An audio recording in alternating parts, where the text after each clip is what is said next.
United Nations Watch, please. Thank you, Mr. President. Welcomes today's report by the Voluntary Fund for Technical Cooperation in the field of human rights.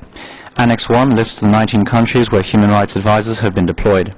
But one cannot help but notice that all these are located in the south and in the east. Not a single country from WEOG, the Western Group, is included. Yet some stand in clear need of human rights advice and capacity building. For example, as we meet, one member of this group is experiencing grave challenges in handling peaceful protests. According to that country's medical association, more than 5,000 people have been wounded. A large number have lost their eyes, injured by water cannons, as well as close-range shots from tear gas canisters and plastic bullets aimed directly at them. In this regard, the Office of the High Commissioner has recognized an excessive use of force. It could now also offer advice. It could point to the model of a nearby country, which 2 years ago witnessed its own mass protests. Tents were pitched across the center of its largest city. Hundreds of thousands rallied for social justice.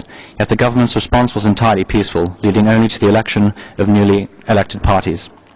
Another potential beneficiary of human rights advice is Italy. 2 weeks ago in Rome, on May 29th, more than 50 armed police raided a house in search of a dissident from a foreign country. They did not find him, but they did find his wife and 6-year-old daughter. Both mother and child were swiftly deported to the foreign country, accompanied by its officials, even though that government is known to practice torture against opponents. Italian Foreign Minister Emma Bonino has reportedly called this incident irregular.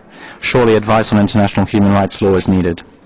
The names of the unjustly deported were Alma Shalabayeva and her daughter Aula, and the country they have dangerously just been sent back to is Kazakhstan. Although recently elected a member of this UN Human Rights Council, it too appears to be in need of human rights advice. Thank you, Mr. President.